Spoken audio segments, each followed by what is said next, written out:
반갑습니다. 저는 욕망 연구자도 아니고 또 욕망을 어떻게 하겠다 그런 수행주도 아니고 그런데 전혀 관심 없습니다. 그래서 제 생각을 어떻게 해볼 수도 없고 그 욕망 이 문제에 대해서 고민했던 사람 얘기를 하나 소개하는 걸로 간단하게 끝내도록 하겠습니다. 이 사람 알제리 사람인데 그 아플레이우스라고. 근데 이 사람 한국 사람들 독자들한테 거의 몰라요. 잘 알려주지도 않고. 당시 노마에서도 별 볼 일 없었어요. 없고. 근데 그 고양이 중에 고양이. 그 마다우루스라고 그 고양이의 그 히포 아고스티누스가 공부를 한 적이 있어요. 그 동네가 나름 학풍이 좀 셌었어요. 그래서 히포가 아구스티누스가 이 사람 얘기를 언급을 여러 차례 자주 해요.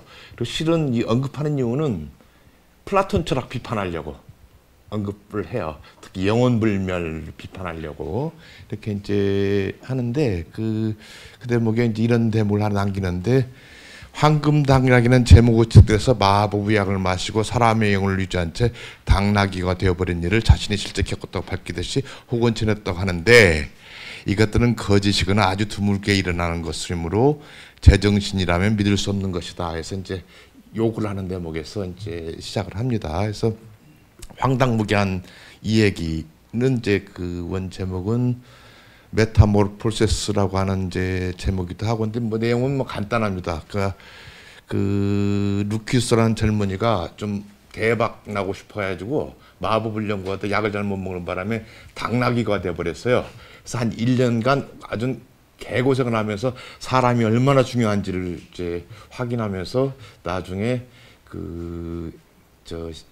이시스 여신 이집트의 사제가 되었고 착하게 살았다 그런 얘기로 끝나는 그야말로 옛날 얘기고, 이 책 자체는 원래는 어떤 책이냐면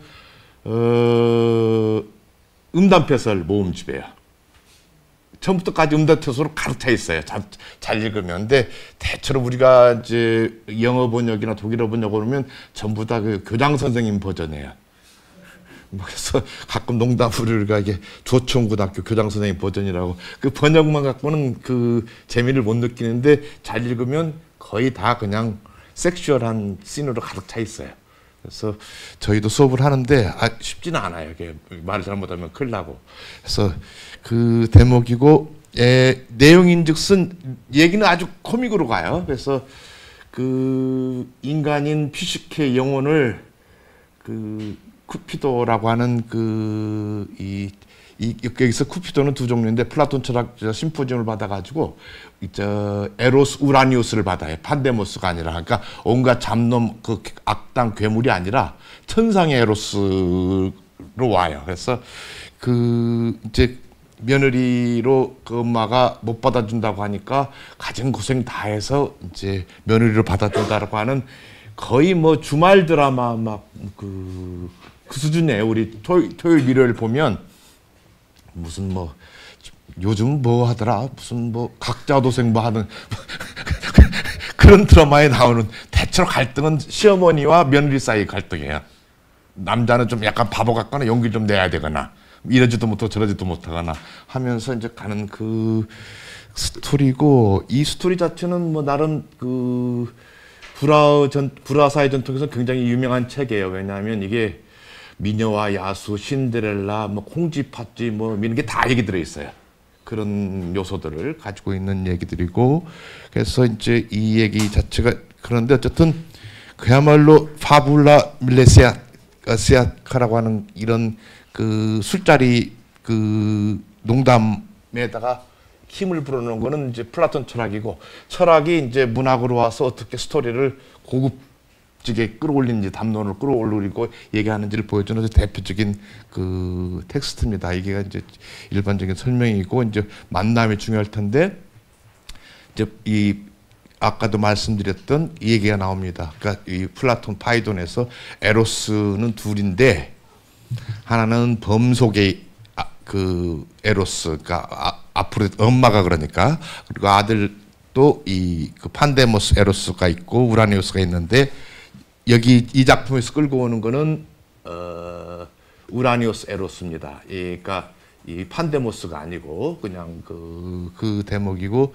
그러니까 처음부터 욕망의 부재 어떻게 했는데 그 말은 말이 안 돼요. 뭐 구제하고 말고 할 게 뭐 있어. 그냥 계속 천상에 계실 뿐인데 뭐 건방진 인간 주제 이렇게 얘기할 수는 없고 이 굉장히 괜찮은 친구예요. 이게 엄친아. 응? 그러니까 아름답고 잘생겼고 베누스의 자랑이고 날카로운 칼로 머리와 몸을 두둥강 내추게 할 사납고 치명적인 독을 품은 사악한 뱀도 아니었고 사랑하는 푸시케의 잘못으로 인해 그녀에 대한 사랑을 잃고 촌농의 날개를 잃고 고생했지만 그녀를 잊지 못하고 괴로워하는 순수한 청년이고 그렇다고 딱 한 가지 단점이 있다면 금사빠예요. 이 친구가 보기만 하면 빠져요. 금방 사랑에 빠진다고 해서 금사빠라고 해요. 그 모르시는 분들 또 배우셔야 돼요. 그리고 제가 최근에 배운 것 중에 금사식이라고 있어요. 금방 사랑에 식는데 그러면 전형적인 바람둥이인데 이 친구는 천상의 친구라서 금사식은 아니었어요. 끝까지 그 푸시케를 그리워하고 나중에 구원까지 해주는 이제 그런 친구입니다. 그래서 그 라틴어로 금사빠를 쿠피도 테메리우스라고 해요. 그러니까 테크니컬 텀이니까 어디 가서 술자리에 써먹으시면 돼요. 그래서 나중에 어머니와 재판을 벌여서 자기 그 부인을 지켜냈어요. 그리고 이제 자기 아내를 천사로 끌어올리는 이제 역할을 하는데 얘기는 이제 5막으로 구성됩니다. 첫 번째는 그 죄 없는 퓨시케, 죄 지은 퓨시케, 방황하는 퓨시케, 그 다음에 고난의 퓨시케, 행복한 퓨시케.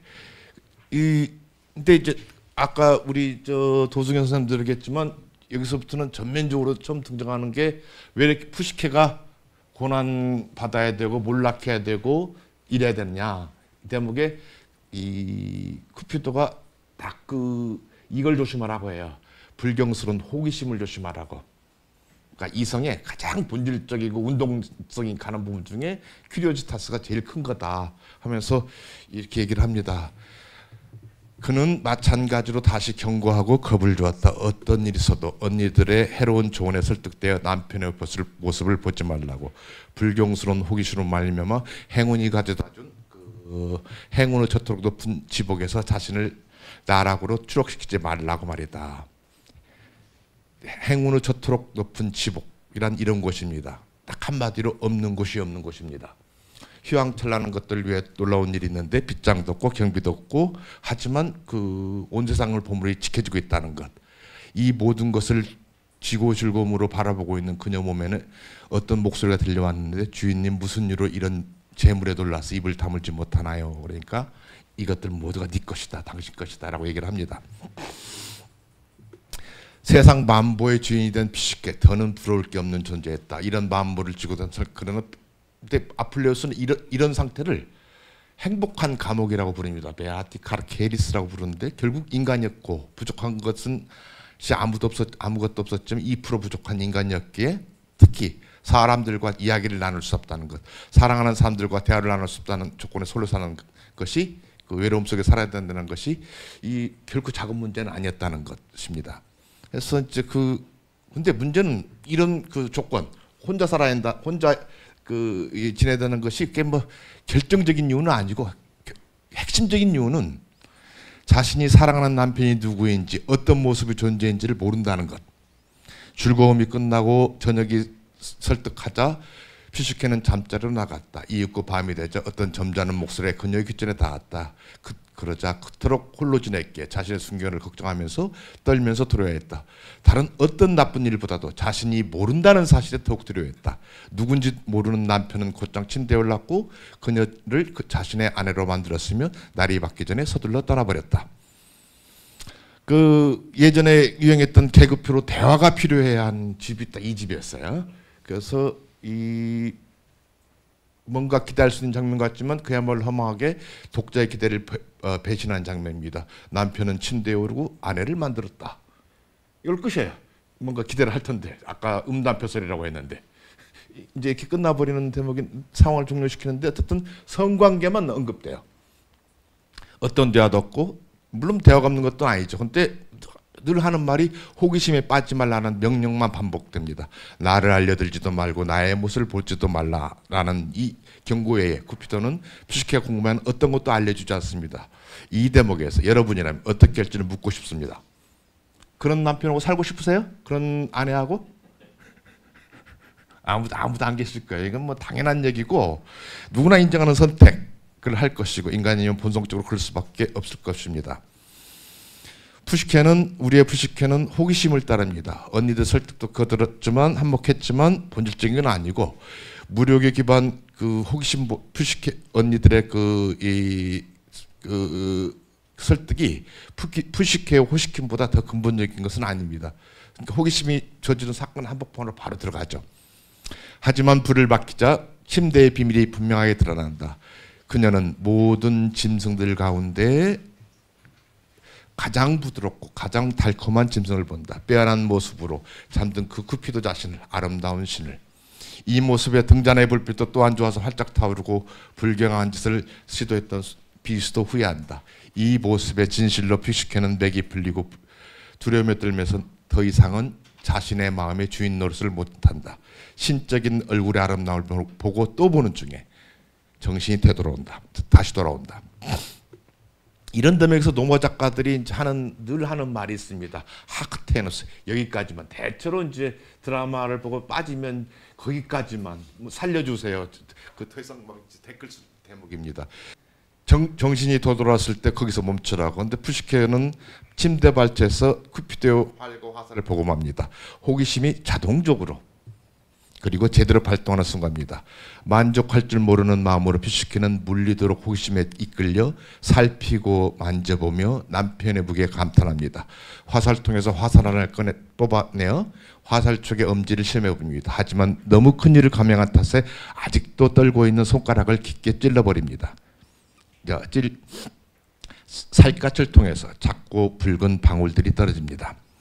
사태는 여기서 종료되지 않고 더 걷잡을 수 없이 커지는데 쿠피도 호기심이 보여준 대담함에 이를 보던 등불도 함께 놀랍니다. 그 등불이 경솔하게 촛농을 사랑스럽게 자고 있던 쿠피도의 오른쪽 날개에 떨어뜨리고 맙니다. 뜨거움에 노는 쿠피도가 분노하고 푸시케를 버리고 어머니의 집으로 날아가 버립니다. 호기심 때문에 모든 것을 잃어버린 한순간에 이런 푸시케, 쿠피도를 잃게 된 푸시케. 이만큼 더 큰 상실이 있을까? 뜻밖의 반전이 일어납니다. 쿠피도를 잃었지만 푸시케는 아모르를 얻게 됩니다. 애들로 돌아갈 필요 없습니다. 자신도 모르게 푸시케는 자발적으로 사랑을 사랑하게 되었다. 세 가지를 지적하고자 합니다. 하나는 아플레우스 서사 전략이 바뀌었다는 것. 푸시케가 욕망하는 대상으로 욕망이 아니라 사랑하는 대상으로 사랑이 전면적으로 부각되고 있습니다. 다른 하나는 푸시케가 사랑을 물론 그녀 자신도 모르게 일어나지만 자발적으로 행하고 있다는 것. 쿠피도가 쏜 화살을 맞은 것이 아니라 자신이 직접 화살에 자신의 엄지를 찔러서 물론 호기심과 두려움 덕분이었지만 사랑을 사랑하게 됐다는 점. 이 여관에서 쿠피도와 푸시케가 처음 만난 대목을 떠올 필요 있습니다. 이 대목에서 쿠피도는 그야말로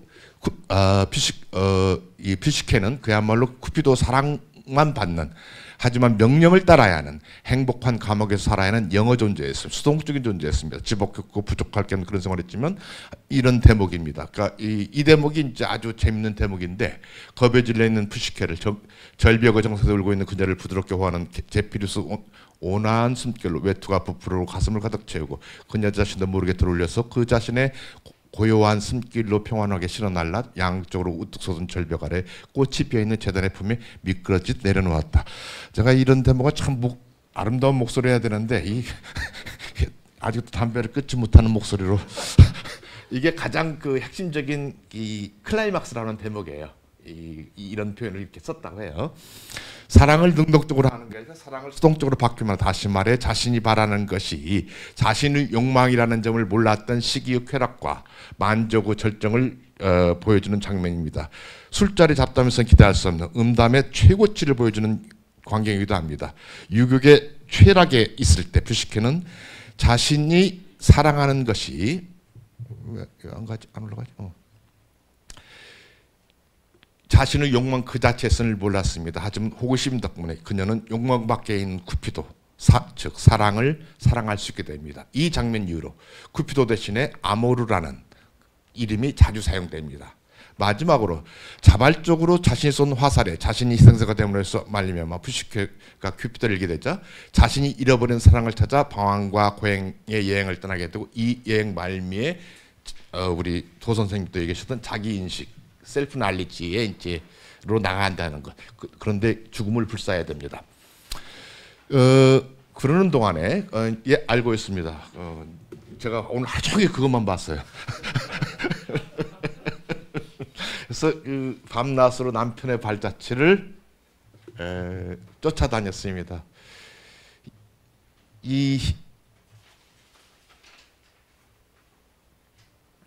내님은 어디에 저기에 살고 있을까 하면서 이제 돌아다니는 거죠. 사랑을 장도에 오른 푸시케에 대한 상황에는 아플레우스 말입니다. 온 세상을 찾아다녔고 곡식의 신 케레스 신도 다니고 결혼의 신 윤호의 신도 찾아가보고 모든 게 불가피이 되고 남편이 숨어버렸기 때문에 그래서 이제 베누스 집에 정면 승부를 합니다. 집으로 찾아가서 그러니까 네가 내 며느리가 되려면 그런데 쫓아내고 이렇게 지상으로 떨고 오려고 했는데 애를 임신하고 있었어요. 그러니까 그러지 못하고 그러면 미션도 보통은 3개인데 4개를 줘요. 그래서 갖은 미션을 다 겪고 이제 가는 부분인데 이제 이 부분들이 우리가 뭐 신데렐라 뭐 장화홍련절에 들어있는 그 동화에 나오는 얘기들이 다 들어있는 얘기들입니다. 마지막 미션에서 지하 세계를 갔다 오면서 조그만 보석함을 주고 거기서 뭔가를 얻어오라고 했어요. 근데 보석함에다 이제 지화의 여신 그 프로세르피나가 그 보석함에다 뭘 담아줬어요. 소량의 아름다움을 얻어서 돌아오라고 했는데 이제 모든 것이 순조롭게 끝났을 거예요. 그녀의 호기심이 방정을 떨지 않았으면, 경솔하지 않았다면. 지상에 발을 내딛는 순간 이렇게 얘기합니다. 다시 찾은 밝은 빛이 빛나자 명령을 완수하게 서둘렀지만 푸시케의 마음은 경솔한 마음에 붙잡혔다. 그리고 말하길 이런 바보 신적인 아름다움을 담은 보석을 나르면서 여기에서 아주 조금만 나를 쓸 생각을 하지 않다니 사랑하는 내님을 기쁘게 해줄 수 있을 텐데 하면서 이 말과 함께 보석을 열어버립니다. 도대체 무엇이었을까?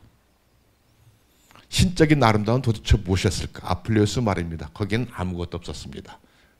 어떤 아름다움도 없었습니다. 대신에 죽음의 잠만이 진실로 스틱스 강에 잠만 있었습니다. 그리고 이제 잠이 그녀를 덮쳤고 그냥 잠자는 시신에 불과하게 이제 길거리에 쓰러져 있었다. 이렇게 얘기를 끝납니다. 허망한 순간입니다. 그토록 성실했고 용감했고 슬기로운 푸시케였지만 한순간의 경솔한 호기심을 못 이기고 죽음 같은 잠이 다시 덮이고 맙니다. 지성으로 말하자면 처음부터 똑똑했고 현명했고 알아야 할 것을 다 알고 있었습니다. 그는 자기가 처음에 이 죽음의 절벽으로 올라갈 때 자기 부모들한테 말해요. 내가 왜 죽음의 절벽으로 가야 되냐? 단지 이쁘다는 이유 하나뿐인데 뭐 때문에 가야 되느냐? 엄마 아빠는 그때 슬퍼했고 그때 울었어야 돼요. 그때 나를 잃어버린 딸로 해뒀어야 돼. 이제 나는 알아요. 뭐 깨달았어요 하면서 이 얘기를 합니다. 나를 파괴하는 것이 베누스라는 이름 때문이라는 것. 저를 데려다 주세요 해서 이제 자기 죽으러 가겠다는 얘기를 이제 이 얘기를 합니다. 이런 걸 보면 이미 그 어린 나이에 소녀였지만 다 알고 있었어요. 인간적으로 알아야 될 건 다 알고 있었고 이제 그런 소녀인데 뭐 마지막 이 결정적인 순간에 또 호기심이 발동해요. 이것만 끝났으면 해피하게 끝났는데. 그래서 이제 이런 발동하는 순간 이렇게 무너지는데 호기심이 그러면 우리 욕망 속에서 우리 인간 이성 속에서 혹은 영혼 속에서 과연 그럴 만한 유력을 지닌 존재일까? 저는 뭐 그렇다고 생각합니다. 신의 명령을 거스르게 할 만한 유력을 가진 것이니까. 푸시케가 그 얘기고 방증이고 열어보지 말라는 거 분명히 열어봤고 이게 사실 궁금하면 못 견뎌요. 궁금하면 못 견뎌요. 불 끄고 나왔나 하면 다시 돌아가야 되잖아요. 에? 그 주차장에서 혹시나 싶어가지고 내가 겨울에 난로를 껐나? 그러면 이제 다시 돌아가야 돼요. 그게 궁금하면 못 껐는데 어쨌든 이 여러 욕망 가운데 가장 높은 곳에 위치한 것이 호기심이고 그렇지만 가끔 경솔함 때문에 선을 넘는 잘못도 합니다. 이런 대가를 치러야 되는 부분인데 그래서 어쨌든 이제 마지막 놀라운 반전이 하나 있는데 사실 이게 굉장히 중요한 부분. 퓨시케는 그게 아무것도 아닌 걸 보고 죽었어요. 알고 죽었어요. 그리고 이제 그것에 대한 대가는 자기가 죽어야 된다는 것, 자기가 아름다운 미모를 잃어야 된다는 것도 알고 있었어요. 그래서 이제 자기 인식까지 가요. 근데 문제는 이 정도면 뭐 대체로 이 아름다움이 무엇인지 알게 되면 그것을 구원받고 얘기가 매듭져도 큰 무리가 없는 서사예요. 대체로 한국 드라마의 주말 드라마 보면 3년 뒤 공항 대충 이렇게 끝나는 분위기로 끝나야 되는데 이게 그렇지 않고 한 번 들어갑니다. 그리고 이제 우리 강 선생님도 계시지만 자기 인식만으로는 구원에는 좀 부족하다. 서사가. 그러니까 한국으로 더 나가서 이 얘기를 합니다. 사랑을 제시합니다. 그래서 이제 쿠피도가 몇 번 안 나오고 그 계란티 다 받아먹은 게 큐피도예요. 이 작품에서는. 몇 번 안 나와요. 말을 몇 번 않고 하는데 상처도 치유되었고 힘도 돌아왔고 그리고 알고 있고 최대한 속도로 퓨시케의 곁으로 내려갔고 조심스럽게 잠을 닦아내고 그 잠을 원래 있던 상자 안에 넣었다. 그녀를 자신의 화살 가운데 하나를 뽑아서 아무런 해가 없는 찌름으로 그녀를 끼우면서 말하기를 가령하고 불쌍한 이여 어떻게 너는 이전의 호기심으로 인해서 망했으면서 또 그랬는가 하면서 이제 이 과제를 완성을 하고 나머지는 내가 돌볼 것이다 하면서 사랑이 와서 구원을 해줘요. 이렇게 해서 막을 내립니다. 그러니까 어떤 면이 좋아서 그렇게 퓨시케를 사랑하고 그녀를 구원했을까? 과연 그럴 만한 사랑을 받을 만한 존재일까? 경솔한 호기심을 덮어줄 만한 것이 퓨시케에게 있을까? 이 한마디를 더합니다. 이 퓨시케의 순수함이 있었다. 심플리키타스가 있었다. 가장 순수한 퓨시케라고 부릅니다. 오로지 쿠피도를 사랑하는 일념이 그 순수함입니다. 그녀를 찾기 위해서 온 세상을 방어 고용하면서 오로지 드러납니다. 오로지 나는 쿠피도만 봐야 돼. 어떤 힘이 있고 어렵고 해도 참고 견디고 나가는 것. 끝까지 밀고 나가는 것. 여기에서 이 과정에서 퓨시케 인빅타 꺾이지 않는 굴복하지 않는 그 영혼의 모습이 이제 등장합니다. 이런 종류 스토리는 그 그리스 비극에서 나오는 파테마토스 겪어서 깨닫고 적당히 당하고 나서 다시 내일 술 안 먹어 하면서 또 먹고 하는 이런 스토리하고는 달라요. 이제 그 파테마토스 하는 그거이고 어떤 일이 있더라도 어떤 난관에서 포기하지 않고 꺾이지 않는 불굴의 순수함이 이제 돋보이는 작품입니다. 그래서 이제 어느 순간에도 이 쿠피도를 사랑하는 퓨시케만큼 변치 않고 이런 점 때문에 사실 사랑하는 내님을 기쁘게 하기 위해서 작동하는 호기심도 그 근원은 그 사랑을 위한 순수함입니다. 이런 순수함을 통해서 퓨시케는 구원받게 됩니다. 사랑 후 화살에 의해서 잠에서 다시 깨어나고 행복한 만남을 재회를 하게 되고 날이 가고 달이 찾아 딸이 한 명 태어나는데 그 이름이 즐거움이었습니다. 여기까지입니다. 감사합니다.